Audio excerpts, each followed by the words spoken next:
So hey Micah, keep sending those handspring tucks, thinking like pulling them. Like, well, what does that look like? Should I do it tonight? I woke up this morning at 5 in the morning thinking about your double back. Putting a pad out, or should I just not even?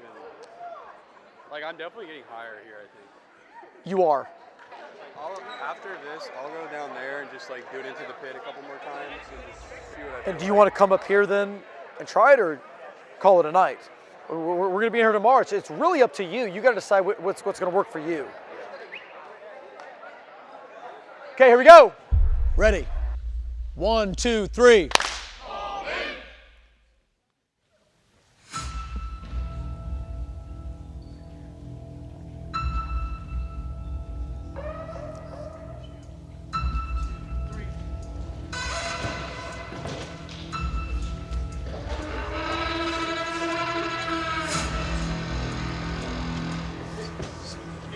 Tyler, are you throwing the gainer? Okay.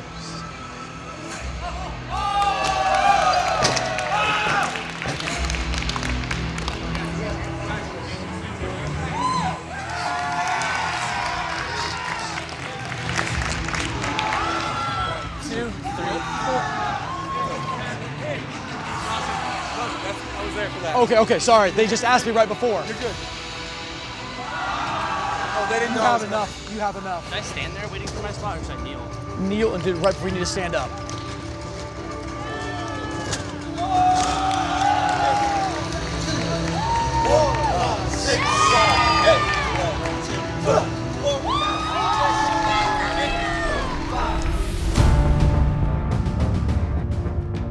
Adventist Gymnastics has changed a lot in the last 60 years.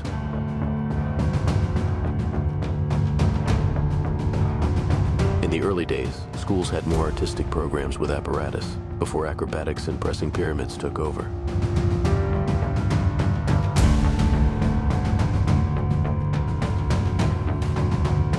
Now, tossing and elevators dominate the sport.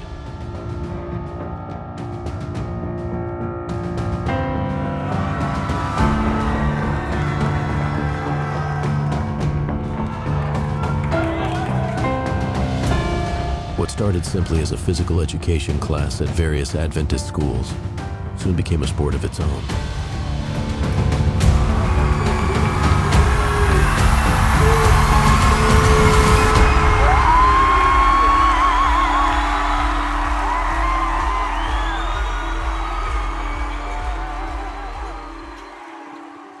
But how did this all start? What makes Adventist gymnastics different and unique from anything else?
despite its current associations.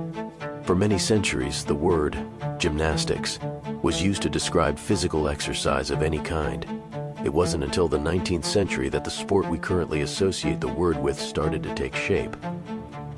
In 1811, Friedrich Ludwig John started the German gymnastics movement in Berlin, leading to the invention of the parallel bars, rings, horizontal bars, pommel horse, and vault. These apparatus eventually became the main events in what we now call artistic gymnastics. Artistic gymnastics is the most popular sport in the wider world of gymnastics, but there are many other types of gymnastics.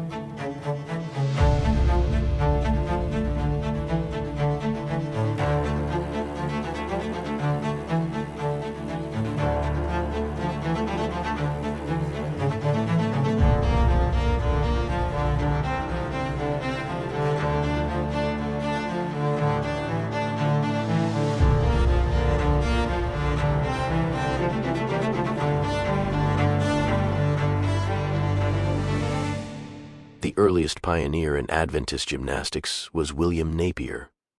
Born on a farm in Nebraska in 1921, Bill, as everybody called him, was raised Presbyterian before joining the Adventist Church in 1941. A year later, he was drafted as a medic in the Army Air Corps, serving in Europe until the end of World War II.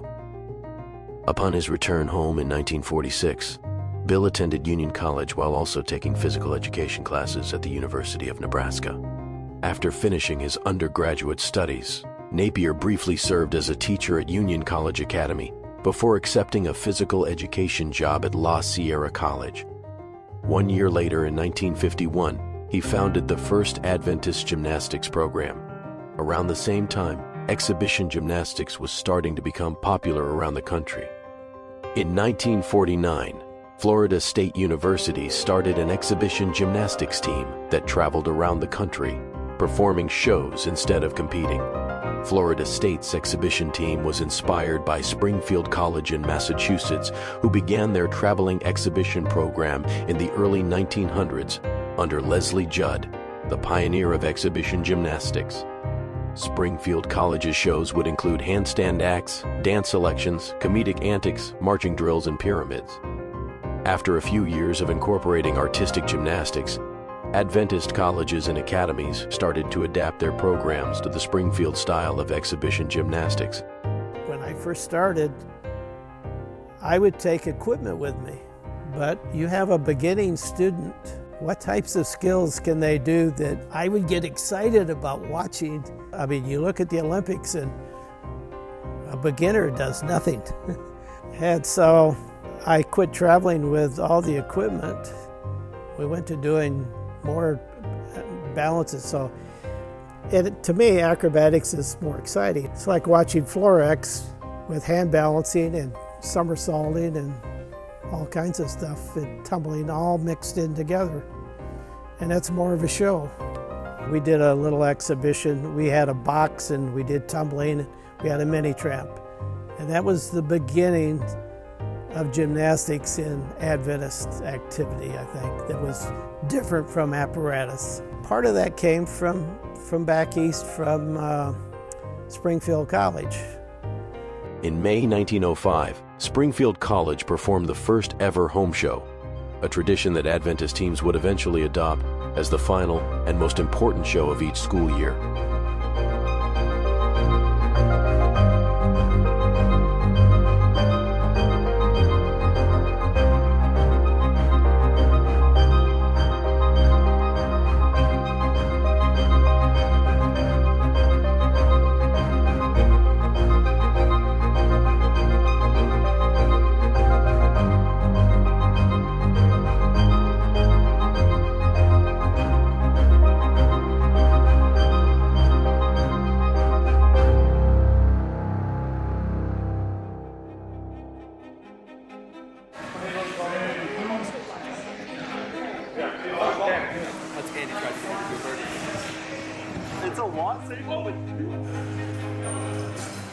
As the hosts of Acrofest, the gym masters are performing their routine last, the grand finale. Most of the team members were in high school the last time Southern hosted Acrofest, and they still remember the gym master performance 6 years later. Most of them feel that this is the biggest performance of their lives. They want to leave their best on the mats, which means putting in blood, sweat, and tears for weeks, slowly learning and perfecting the routine. Months of practice for only 6 minutes.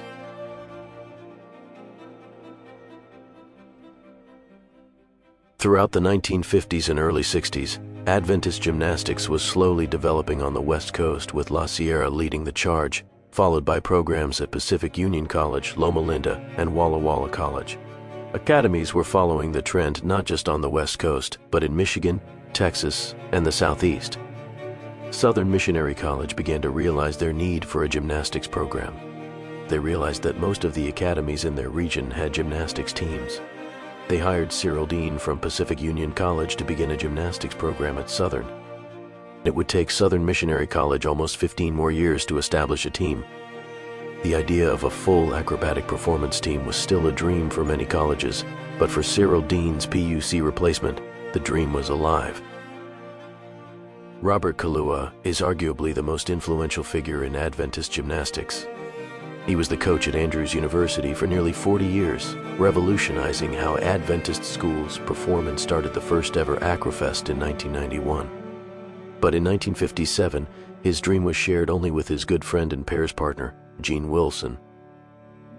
Kalua was coached by Cyril Dean at PUC and began working at his alma mater after graduation. His friend Gene often performed with him in a two-man balancing act in their spare time. After Gene graduated from PUC, he attended Loma Linda.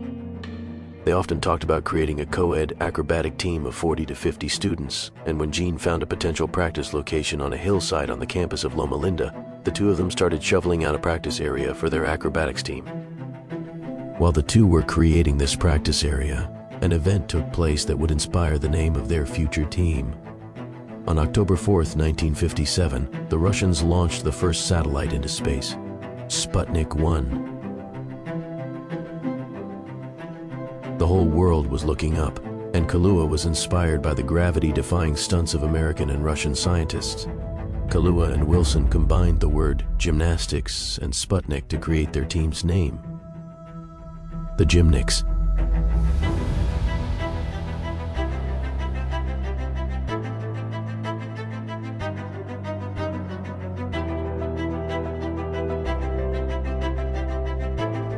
When I first began, you would line people up and you'd do your cartwheels and round-offs, and you might have somebody that can do a back tuck, and you watch that, but it gets old after a while. When Bob Kalua first came to Andrews and I watched his first show, my mind was exploding with ideas after watching a theme with the costuming and the music and everything. When you have a theme, you can change costumes, you can change music, and it gives you something that drives the flavor of what you're trying to present. And it looks more like a performance and not just an exhibition of this is what these kids can accomplish. I mean, I remember when I was at Andrews as a freshman, we did a little show, but it was not like with backdrops and everything like what Bob did. Bob put the whole package together.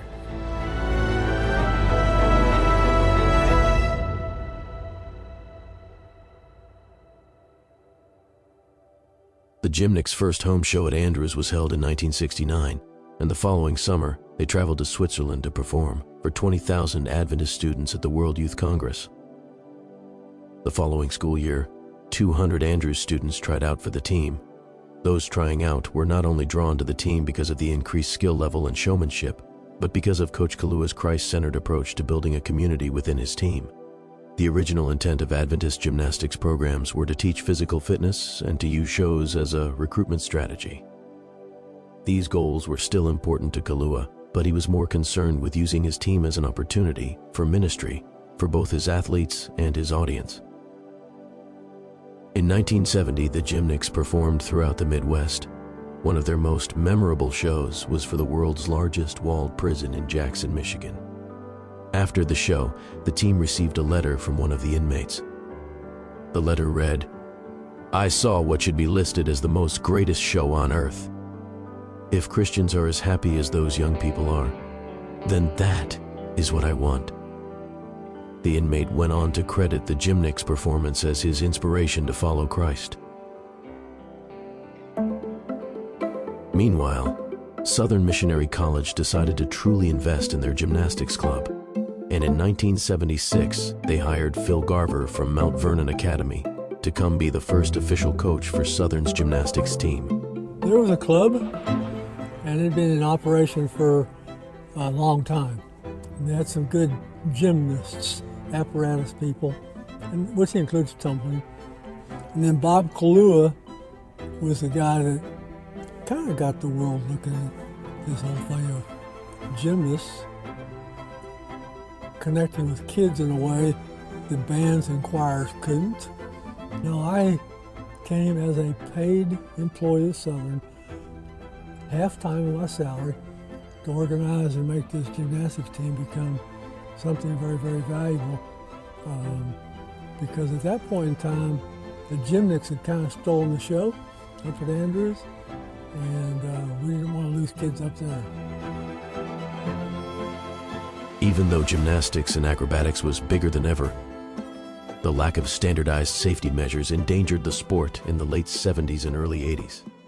In the late, middle 70s is when we had 3 terrible injuries in Adventist Gymnastics.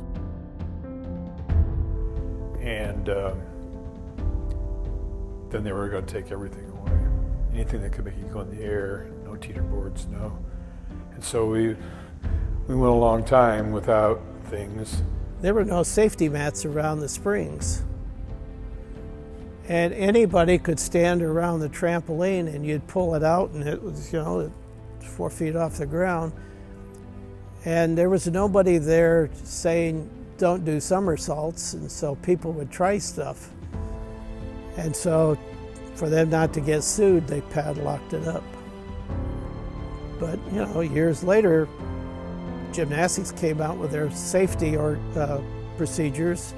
The United States Sports Acrobatics Federation is something that is a different sport that has different Olympic recognition than the USGF, but the USGF safety certification course is one of the best coaches safety certification courses in the country. We're trying to adopt the same thing with the United States Sports Acrobatics Federation. And then they required that all coaches take the training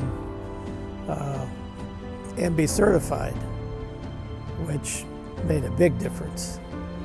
And you could buy insurance that would cover you for whatever. And I started at La Sierra. I was teaching kids round-off back handsprings across the trampoline. And then we had overhead spotting rigs.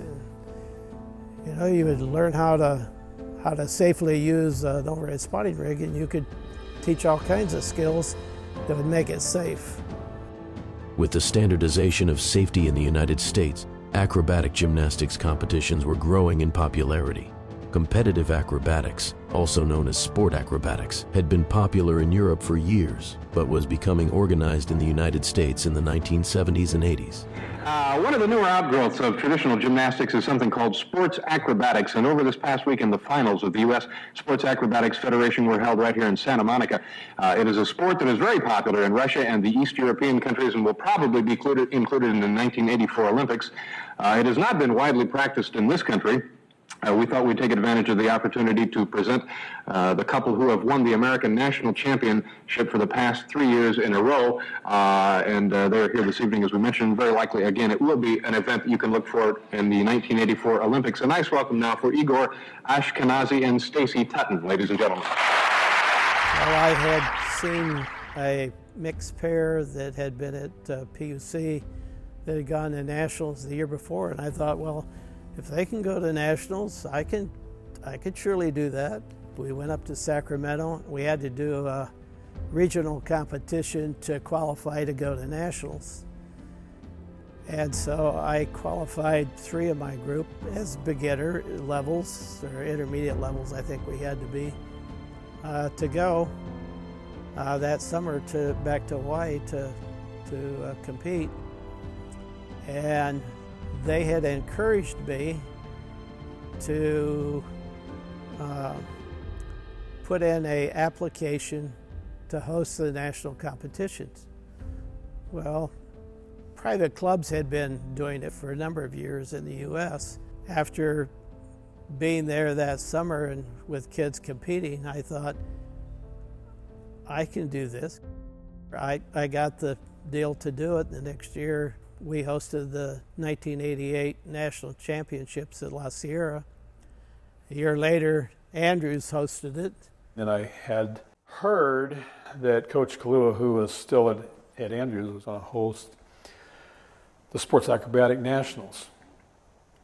And so I said, what does it take? So I actually flew out to the Loma Linda where the Nationals was that year and saw what, I said, my kids can do this.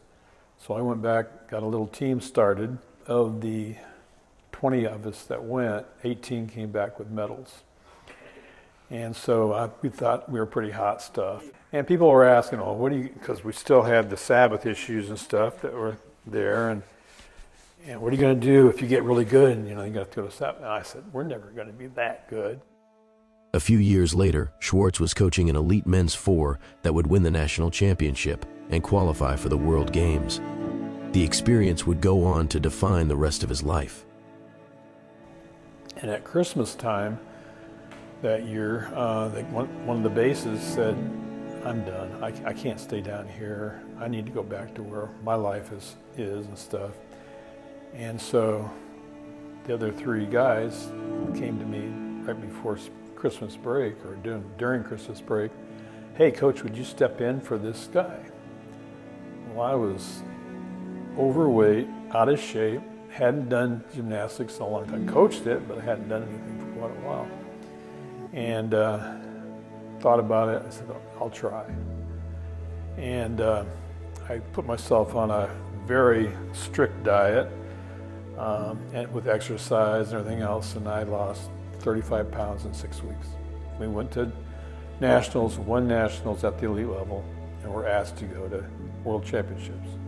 I remember as we're getting ready to march in to the first opening ceremonies and stuff of the thing, and it's a big deal. And to me it was, even though not many people in the world do acrobatics. But as I'm walking in and we're waiting there, and there's a stadium of about probably 12, 13,000, 14,000 people, and it's full, and we're sitting there waiting to go in, and the Lord spoke to my mind.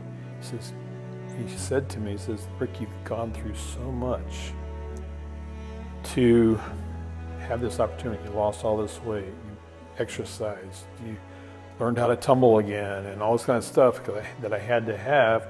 You did all this for just this moment in time. Couldn't you give me time every day so you could walk into the courts of heaven and have the angels cheering for you to come as you come in? I was excelling gymnastically. I've always been an Adventist, but I had never really bought into it as much as I should have. And it came down to me is that how can you teach something that you don't have in your own life? I was going to church, doing all that kind of stuff, but it wasn't personal. But that's also when I really started seeking God in my life.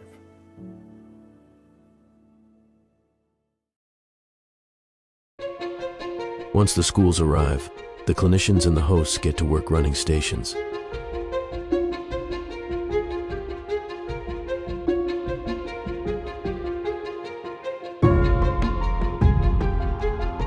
The clinicians share their expertise, and the college athletes gain experience teaching the other teams what they have learned.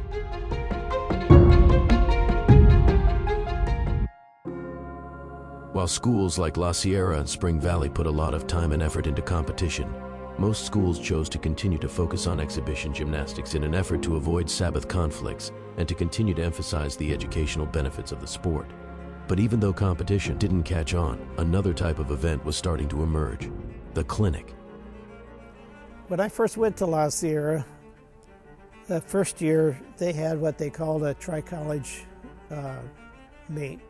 So I took the kids that I had and we drove all the way up to Walla Walla the first year. I got there, it was Walla Walla PUC, my team from La Sierra, and a team from Fraser Valley Academy. I rotated, so the next year was, I believe, PUC, and then the year after that it was La Sierra.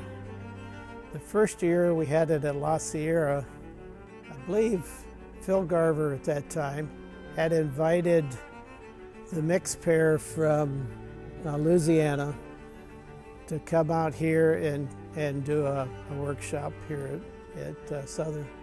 The kids would come in from all the Southern Union academies and have a free weekend, and we bring in some world-class gymnasts, most of them, who did the floor and the balance beam and the uneven, because that's what we were into mostly.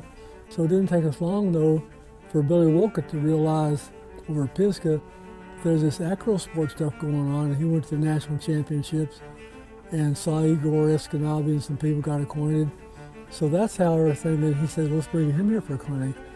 I actually was at that clinic and with my team, and we sat in the front row and we were trying to just learn everything we could, and they brought in Igor Ashkenazi, who was the men's four champion, mixed pair champion. I mean, he was fantastic. Clinics became a great way for the students to learn from professionals and to watch teams from other schools perform. While the Tri-College meet had been a staple of West Coast gymnastics for years, the East Coast had competing clinics at all the different colleges. But by the early 90s, Coach Kalua had an idea. I'm here with Robert Kalua, the head coach from Andrews University.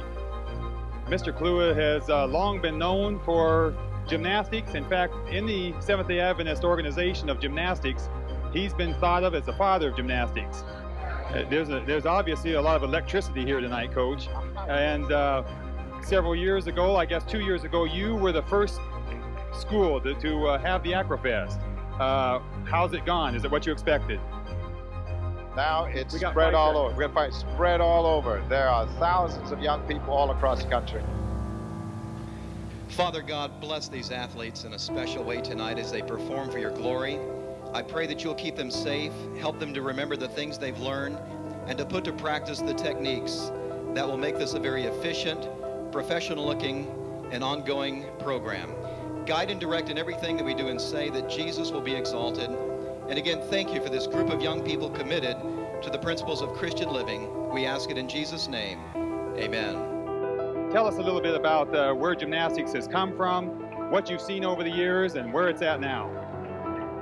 Ted, when this thing all first started, it was so simple and it was very difficult in our systems to find instructions. Today, it is so widespread, almost every secondary, elementary, and colleges in our system across the country now have some form of a team. So many varieties today. When it was so simple, a little parallel bar and a little simple pyramid, today you see many varieties. Strong tumbling, platform tumbling, tempo where people are being tossed in the air. You see various types of balancing going on. You see cheerleader, the concept of cheerleaders that has come in. Strong force now coming into, and that's very exciting to see it all so widespread. Acrofest became an annual affair, drawing elite clinicians from all over the world to teach students new ways to challenge themselves. It also provided students the rare opportunity to watch other schools perform, which led to schools inspiring each other with new moves and techniques. While the other universities don't have their history as well recorded as Andrews and Southern, over the 3 decades of Acrofest they began to stand out. Union College, the alma mater of William Napier, became known for hand-to-hands and group choreography under Frank Martinez and other coaches. Washington Adventist University became a tossing powerhouse under Coach Ben Johnson, perfecting basket tossing more than any other team. Southwestern continues to build pyramids higher than anyone else, a lost art form in today's gymnastics.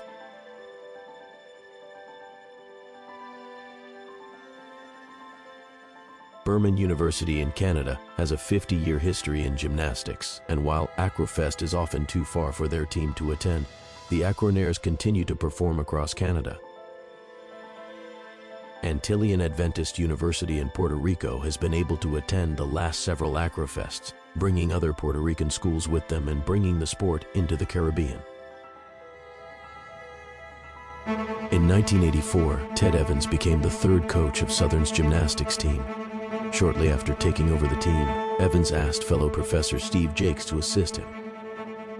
After years of Southern focusing on artistic gymnastics, Coach Evans took the team in a completely new direction.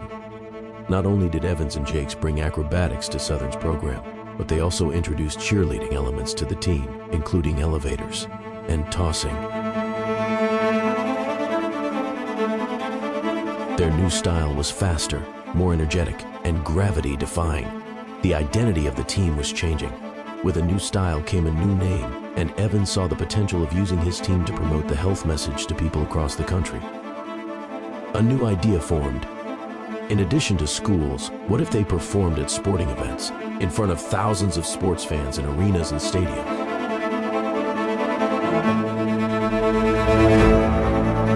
Ladies and gentlemen, in the Bud Light Spotlight tonight, the Charlotte Hornets proud to welcome the fabulous Gym Masters. Brought to you by America's anti-drug acrobatic team.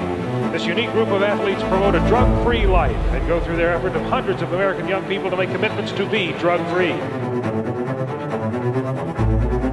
While Coach Kalua pioneered acrobatics and circus at Andrews, Evans pioneered tossing and elevators at Southern.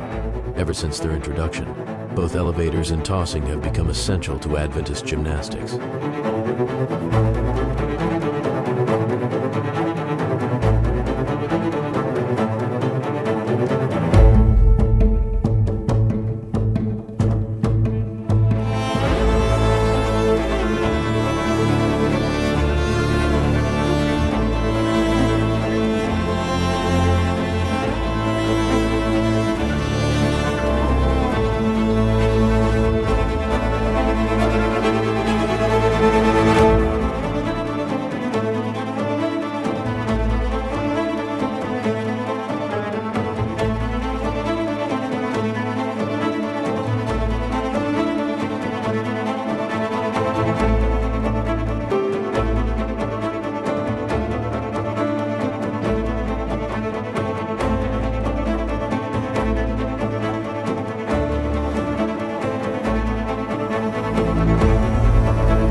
In 1999, Bob Kalua retired from coaching the Gymnics. This is all happening in the Adventist system. What are the educational values? Why is it here? Why is it in our system? I think one of the exciting things for the education value, our bodies are designed for action. If one phase of the body is suffering, another will. As an example, if physically we're suffering, mentally it's going to be tough. So in this whole side, as far as body designed for action, through this action, mentally they're sharper. It's a great way to relieve stress in their lives through physical activity. Many of the students can return back to studying. You know, Bob was one of the biggest ones that inspired me to, you know, you get together before, you have prayer, and you try to inspire kids to do more than just gymnastics. You go out and you may do a church program and whatever. And it gives kids the opportunity to witness if they want to. I was raised at Andrews University, and the gymnastics had become the new thing. Got a chance to then go to Andrews and be on the gymnastics, and by my junior and senior year, I was the captain of the gymnastics. And my goal, I was a PE major, I wanted to just be out there and teach what I love doing, gymnastics. So when I had a chance to move to Southern, I remember coming over the mountains of Tennessee, getting ready to come into the Tennessee, and pulling off the side of the road and dedicating myself to the gym masters. And I just said, Lord, this is going to be my church. And I always did worship at the end of practice. And if you know me, I like to push practice and push, and all of a sudden you look up and it's 10 o'clock. We were practicing 8 to 10. And it was like, dang it, we got to have worship. And so kids would start to sneak out because they're trying to get worship back in the dorm, they're trying to get back to study, whatever. And I just didn't think we were really getting that spiritual emphasis that we should. And then I went through a year where it just seemed like every week, every day, we had an injury. You know, it wasn't even a bad, somebody's running the laps in the gym and sprains an ankle or something, and they're out for a while. This person played intramurals and broke a thumb. This person, and it was every night. And so I'm thinking, what the heck am I going to do? I mean, this is not good. And the idea that I got, and I strictly believe it was from God, you need to, one, have worship at the beginning of practice, not at the end. Show up that this is more important than practice, and tithe it. So we work out for 120 minutes, so 12 minutes for worship. We tried to give the practice to God every night.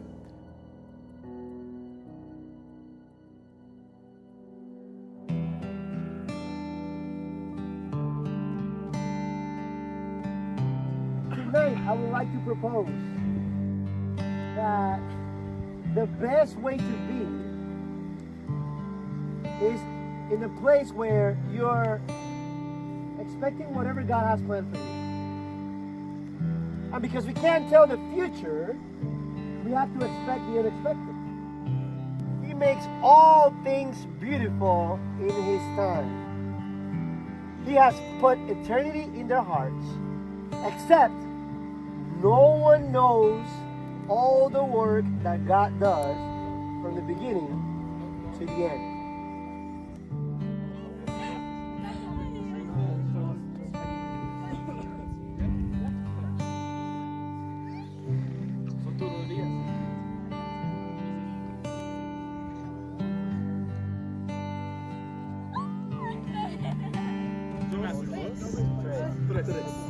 Sorry, my bad. He called us off.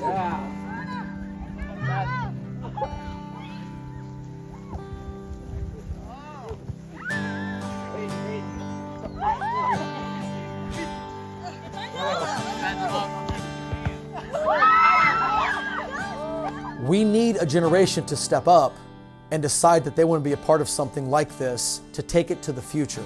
And I would love to see this generation take on the challenge of, let's take this into the 2030s. Start a team, be a part of this community, like inspire, change. Bring this sport to a school that's never thought of having this sport, from the middle school too, not just the high schools, middle schools, elementary schools. This community, someday we can celebrate this in heaven and look back and be like, the impact of this sport, you can't describe in words. You'll describe when you see the numbers that have been impacted by the sport. Oh, how far beneath your glory does your kindness extend the path from where your feet rest on the sunrise to where you sweep the sinner's path. And oh, how fast would you come running if just to shadow me through the night? Trace my steps through all my failure and walk me out the other side. For who could dare ascend that mountain, that valleyed hill called Calvary, before the one I call Good Shepherd, who like a lamb was slain for me. So I will praise you on the mountain, and I will praise you when the mountain's in my way. You're the summit where my feet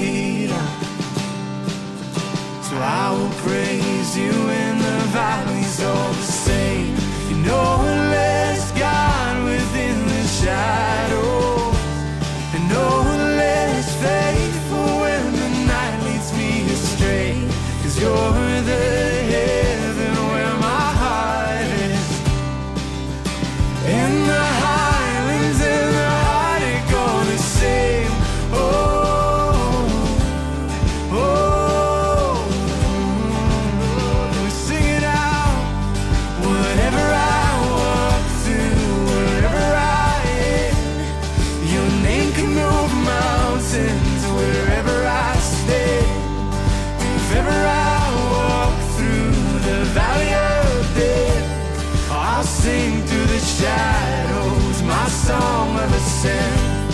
Wherever I walk through, wherever I am, you'll make a move mountains wherever I stand.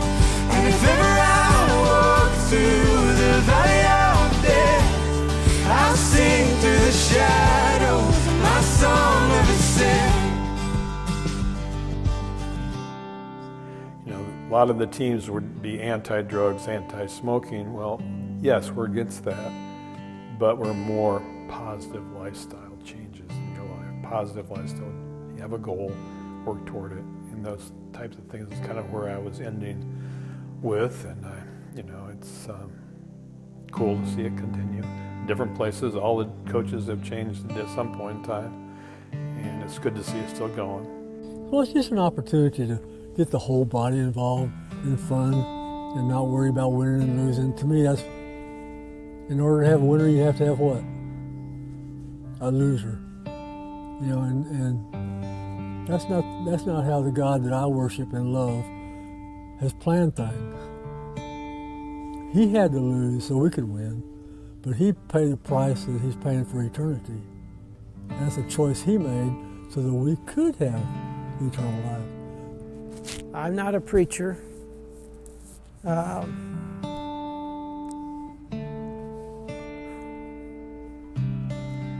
I can inspire kids. And I think that's important.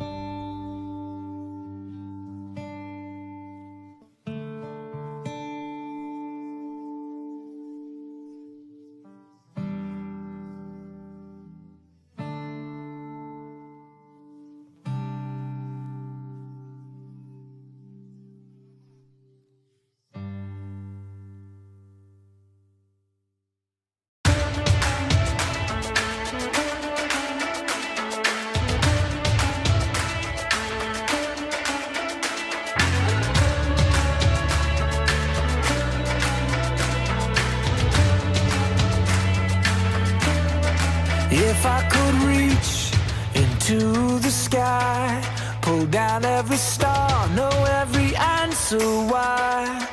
If I could shout at the top of my lungs, melodies to a song that's never been sung. If I could dream in colors unseen, hold the key to every mystery, and trace the sky fading into the sea, it still wouldn't compare to the way you love me. Because your love, it has no limit. I know the light will never cease. The horizon never ending, infinite heart, boundless love over me. What would it take? Where would I start to measure the depth of such impassable heart? Like a wild frontier, no one's tamed yet. Deep as the universe above my head. It's larger than life, but easy to miss, while searching for boundaries that don't exist. So be who you are, and I will do the same, and try to receive what I can't explain.